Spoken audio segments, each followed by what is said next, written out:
Olá, estamos aqui no nosso programa Estação IFB, programa de podcast. Estou eu, Verusca Machado, atual reitora do Instituto Federal de Brasília, juntamente com o nosso pró-reitor de Gestão de Pessoas, José Anderson de Freitas. Temos o apoio da equipe da Diretoria de Comunicação do Instituto Federal de Brasília e da nossa intérprete de Libras, Tael. Eu vou começar fazendo minha audiodescrição e, na sequência, vou pedir também para o nosso convidado fazer a dele. Então, eu sou uma mulher latino-americana, tenho cabelos longos, castanhos, eles estão presos hoje. Estou vestindo uma bata branca com um colar amazônico. Uso batom vermelho e hoje eu estou sem óculos. Agora eu vou passar para o nosso convidado, José Anderson, para se apresentar e também fazer a audiodescrição dele. Obrigado, Verusca. Olá, pessoal. Eu sou José Anderson, represento a Pró-Reitoria de Gestão de Pessoas. Eu vou fazer minha audiodescrição. Tenho a pele parda, tenho cabelos pretos, não tenho barba. Estou vestindo hoje uma camisa na cor goiaba, e estou aqui muito feliz pelo convite para a gente tratar de alguns temas relacionados à gestão de pessoas. Então, José Anderson, na verdade nós chamamos o José Anderson de Zé. E aí eu vou pedir licença para me referir assim a você. Sem problemas, Verusca, sem problema. A gente hoje está dando início a uma série que nós faremos intitulada Diálogos sobre Gestão Educacional. E nessa série nós vamos trazer temas considerados muito importantes, temas transversais para a gente fazer gestão nas instituições de ensino. E como as instituições de ensino são feitas de pessoas, e as pessoas são a principal matéria com a qual a gente trabalha, e essa é uma frase sempre do nosso pró-reitor de gestão de pessoas, a gente vai começar falando de algo que tem uma relação muito intensa com as pessoas da nossa instituição.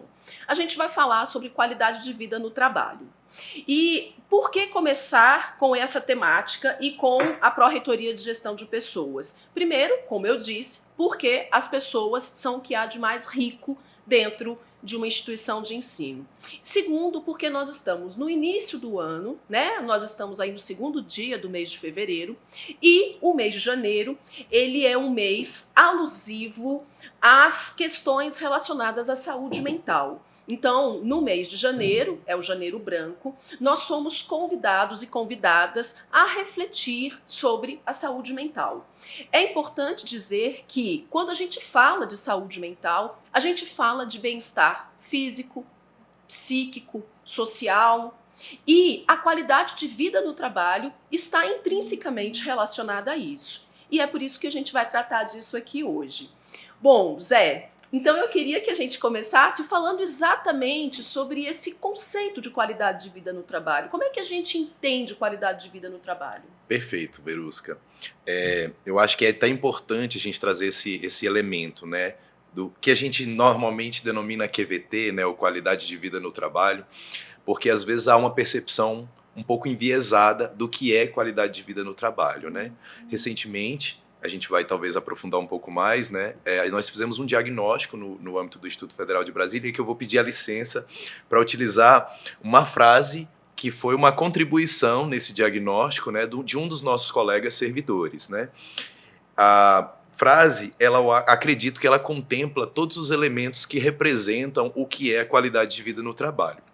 Então, nosso colega apresenta o seguinte: qualidade de vida no trabalho é ter um ambiente de trabalho adequado fisicamente, com interações saudáveis, empáticas e respeitosas com os colegas e chefia, e oportunidade de crescimento pessoal e ter equilíbrio entre o trabalho e as outras esferas da vida. Então, eu acho que essa contribuição, que é uma frase que vem na abertura do nosso diagnóstico, na apresentação do nosso diagnóstico, ela contempla todos os elementos que compõem aí o conceito de qualidade de vida no trabalho. né? A gente, às vezes, trabalha com uma perspectiva um pouco mais assistencialista. Entretanto, algumas preocupações quando a gente fala de qualidade de vida no trabalho é que fatores ou que elementos são importantes para os nossos colegas, né? E aqui, quando eu falo, são os servidores, os terceirizados, e o que eles consideram como qualidade de vida no trabalho. Então, essa frase, ela é muito assertiva nesse conceito do que é qualidade de vida no trabalho no âmbito do IFB. E é bem complexa, né? Bem complexa. Não é um trabalho qualquer, né? É um desafio a gente realmente conseguir desenvolver ações, né, que permitam que a gente atinja esse bem-estar físico, estrutural, das relações, esse equilíbrio, né, entre a vida pessoal e a vida no trabalho. Então, é realmente um desafio e, como todo desafio, requer que a gente se dedique muito a ele, né? Então, Zé, é muito interessante que você traz uma frase de um colega nosso, portanto, um colega que é profissional da educação. Eu queria que você falasse um pouquinho pra gente como é que você vê as especificidades da qualidade de vida no trabalho quando nós somos profissionais da educação. Bom, existem algumas questões, né, inerentes ao profissional da educação, especialmente porque a relação, né, com as pessoas, né, ela é primordial, ela é o carro-chefe, né? Então, as boas relações, especialmente, aí já trazendo um pouco do recorte do que nós vimos no diagnóstico de qualidade de vida no trabalho, são as relações socioprofissionais, né? Então, uma característica ou um elemento que é essencial no contexto dos trabalhadores da educação foi algo que a gente experimentou recentemente, né, numa formação, e ela está relacionada às habilidades sociais. Né? Então, a gente aprender ou compreender alguns conceitos relacionados às habilidades sociais é um elemento fundamental para os profissionais, para os servidores da educação. Embora nós tenhamos um recorte, né, digo, no sentido das carreiras, né, uma certa diferenciação nas carreiras no âmbito do IFB, a gente está falando de gente. Né? Então, quando eu sempre uso essa frase, né, é que sem gente o restante é só parede. Né? Então, essas relações eu entendo que é a característica mais fundamental e essencial para o contexto de atuação dos nossos servidores, que são profissionais da educação. E esse trabalho de desenvolvimento das relações sociais, ele torna todos e todas copartícipes, né? Então, será um foco da instituição, mas todo mundo precisa participar e colaborar nesse processo, né? Porque quando a gente fala de relação, a gente fala de todos e todas, né, em conjunto. Então, acho bem interessante isso que você nos traz. Uma questão também que você está mencionando, então eu vou pedir agora para você falar um pouquinho mais detidamente para as pessoas aí que estão nos assistindo, nos ouvindo, é sobre esse diagnóstico de qualidade de vida no trabalho. O que é um diagnóstico de qualidade de vida no trabalho? E o Instituto Federal de Brasília fez esse diagnóstico, né? Como é que isso aconteceu? Então explica melhor pra gente isso. Perfeito, Verusca. Então, na verdade, a gente começa essa busca por entender ou compreender o que é qualidade de vida no trabalho para os nossos profissionais ainda em 2019. Né? A gente buscou entender, porque a gente sempre imaginou o que seriam essas ações relacionadas à qualidade de vida no trabalho, mas a gente não tinha elemento suficiente para estabelecer que ações a gente deveria seguir. Então, desde 2019, a gente vem estudando esse assunto especificamente. É claro que nós enfrentamos aí o período de pandemia, então alguns projetos eles precisaram ficar sobrestados. Em 2022, né, a gente conseguiu realizar, ao término do exercício, ali próximo do final do ano de 2022, a gente conseguiu estabelecer um contrato e realizar esse diagnóstico especificamente, e é um projeto com uma metodologia já utilizada por mais de 30 órgãos da administração pública federal. E no IFB, eu acredito que, aliás, na rede federal, eu acredito que o IFB seja precursor, né? O primeiro órgão a ter essa iniciativa com um diagnóstico a partir dessa metodologia.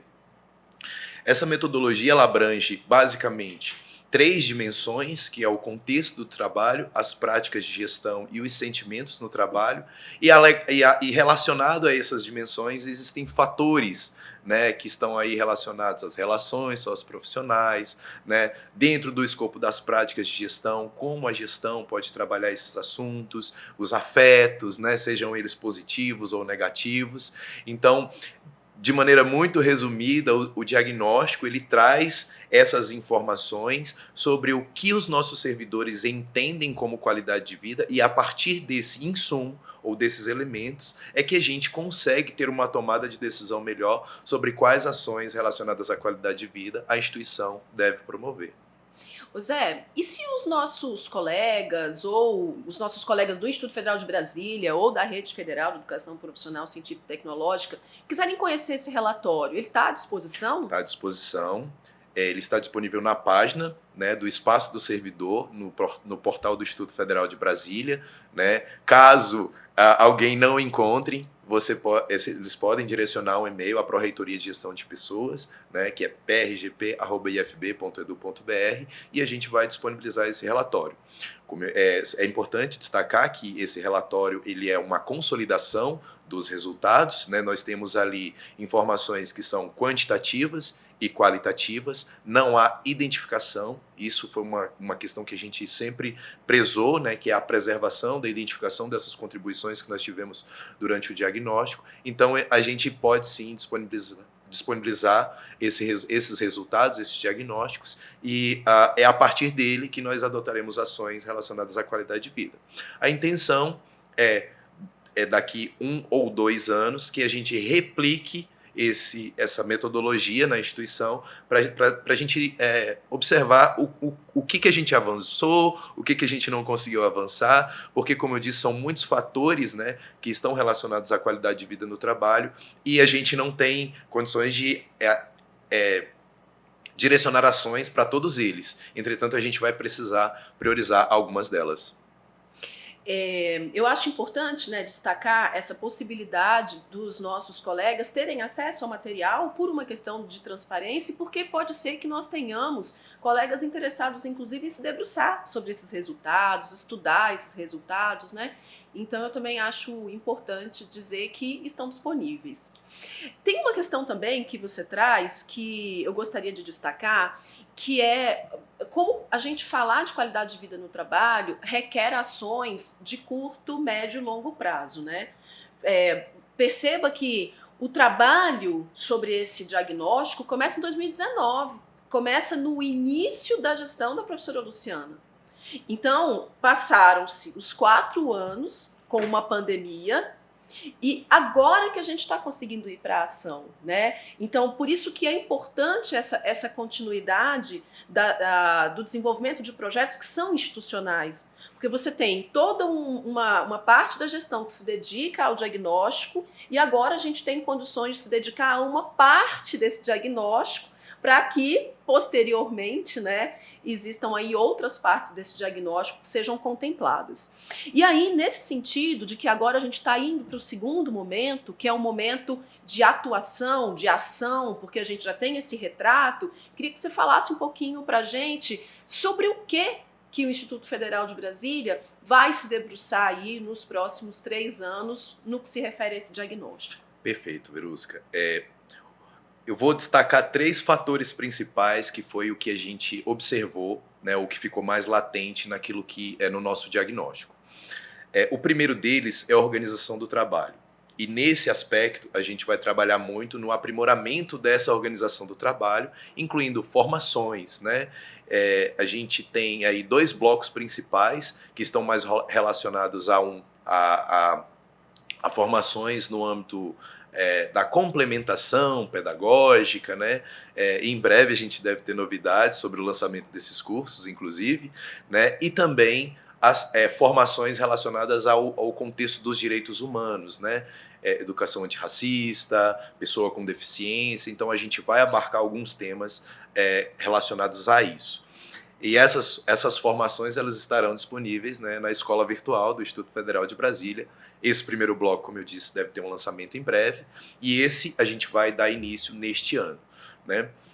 quando a gente está falando das relações, e acho que é importante a gente fazer essa intersecção, porque muitas vezes as pessoas não enxergam que a formação, a capacitação, ela tem influência nas relações socioprofissionais. Então, quando a instituição, né, promove, por exemplo, uma formação com o viés ou com o foco na educação antirracista, certamente ela vai influenciar de alguma maneira no fator que a gente identificou como um elemento que precisa ser trabalhado, que são as relações socioprofissionais. Então, com foco nesses pontos que a gente considerou como mais primordiais ou que ficaram mais latentes no diagnóstico, que a gente vai trabalhar. Então, a gente foca hoje organização do trabalho, relações socioprofissionais, são projetos que vão ser desenvolvidos nesses dois temas, e também nos afetos. Né? Então a gente está trabalhando aí com várias parcerias, né, com contratações especificamente, com formação, para que a gente consiga aprimorar esses fatores que foram identificados no nosso diagnóstico. Muito bom. Então, eu acho assim que essas informações que você nos traz nos permite vislumbrar que a gente vai ter ações relacionadas a essa organização do trabalho, que são ações que inevitavelmente dialogam com formação, né, como você falou, e a gente vai ter um trabalho bastante intensificado de desenvolvimento de habilidades sociais, de relações socioprofissionais, né? Acho interessante também, né, Zé, que a gente discute muito, que é a importância nessa perspectiva e nesse contexto de trazer também a possibilidade de ampliar ações culturais para os nossos servidores, servidoras, colaboradores, colaboradoras, né? Como é que essas questões dialogam também? Como é que essa perspectiva integral, né, da cultura, da arte, dialoga também com essa questão das relações socioprofissionais? Perfeito, Verusca. Então, até para contextualizar, né, como foram pensados esses dois primeiros blocos de formação, até para a gente entrar no ponto que você está trazendo. O primeiro bloco dessas ações ele foi planejado em parceria com a Pró-Reitoria de Ensino, né? E o segundo com a Pró-Reitoria de Extensão. Né? Então, a gente tem trabalhado, a Pró-Reitoria de Gestão de Pessoas tem se aproximado mais ainda, ou de maneira mais intensa dessas pró-reitorias, justamente por entender que essa formação ela deve ser muito mais ampla e muito mais humana. Né? Então, a arte, a cultura, a gente compreende sim que fazem parte desse bojo de atuação e daquilo que representa a qualidade de vida no trabalho no contexto do Instituto Federal de Brasília. Né? E como eu disse, essa é uma resposta dos nossos colegas, né? Servidores, colaboradores, do que é qualidade de vida no trabalho no âmbito do IFB. E compreende todos esses fatores. Né? A gente tem muito mais questões apresentadas no diagnóstico, entretanto, o foco hoje da instituição é trabalhar nesses que se apresentaram com maior evidência. Né? Então, formação no contexto de organização do trabalho, relações socioprofissionais, obviamente, com a correlação daquilo que a gente entende, arte, cultura, lazer, ambiente saudável de trabalho, e também dos afetos, que a gente, obviamente, vai ter que se debruçar um pouco mais, porque estamos falando de pessoas com percepções de mundo distintas, né? E que a gente brinca, né? Como a gente fala sempre, né? Cada pessoa é um mundo, né? Então é muito desafiador o assunto, e claro que a gente tem a intenção, inclusive, de expandir isso, não só a nível de gestão. Né? A gente quer que todos os nossos servidores e servidoras, colaboradores, tenham condições de participação desses momentos formativos e desses momentos que vão trabalhar relações socioprofissionais e habilidades sociais também. Tem algo que você traz agora que eu acho essencial para a gente já ir se encaminhando, né, para o final desse diálogo, que está muito bom, mas a gente tem um tempinho específico, né? Não se faz qualidade de vida no trabalho sem integração, né? Então, não é só a Pró-Reitoria de Gestão de Pessoas. É a Pró-Reitoria de Gestão de Pessoas, a Pró-Reitoria de Ensino, a Pró-Reitoria de Extensão, a Pró-Reitoria de Pesquisa, a Diretoria de Comunicação, são todos e todas, né? Então, essa integração, ela é muito importante. A gente não consegue avanços se a gente entende que o tema está circunscrito a uma caixa, né? Então, queria pedir para você dar suas palavras finais, se despedir do nosso público. Perfeito. eu acho que eu vou fazer um destaque aqui, Verusca, que você na verdade já menciona, que é a qualidade de vida no trabalho não é algo que alguém cuida por mim, né? Então, como você destacou, todos nós estamos nesse contexto institucional, né? E que a qualidade de vida também, a qualidade de vida no trabalho, né? Também depende de mim, né? Então, eu fico muito feliz de poder estar compartilhando um pouquinho do contexto de atuação da Pró-Reitoria de Gestão de Pessoas, daquilo que a gente planeja para esse exercício, né, daquilo que a gente identificou nos exercícios anteriores e, obviamente, sempre trazendo aí a possibilidade de que a gente tenha contribuições dos outros colegas que, de repente, tenham interesse em tratar desse tema. Obrigado, Verusca. Obrigada, Zé. Obrigada a toda a equipe. E eu acho que é isso, né? A gente precisa cuidar e ser cuidado. Esse é o nosso lema e é isso que a gente vai perseguir. Até a próxima. Fiquem em paz e obrigada por nos ouvir.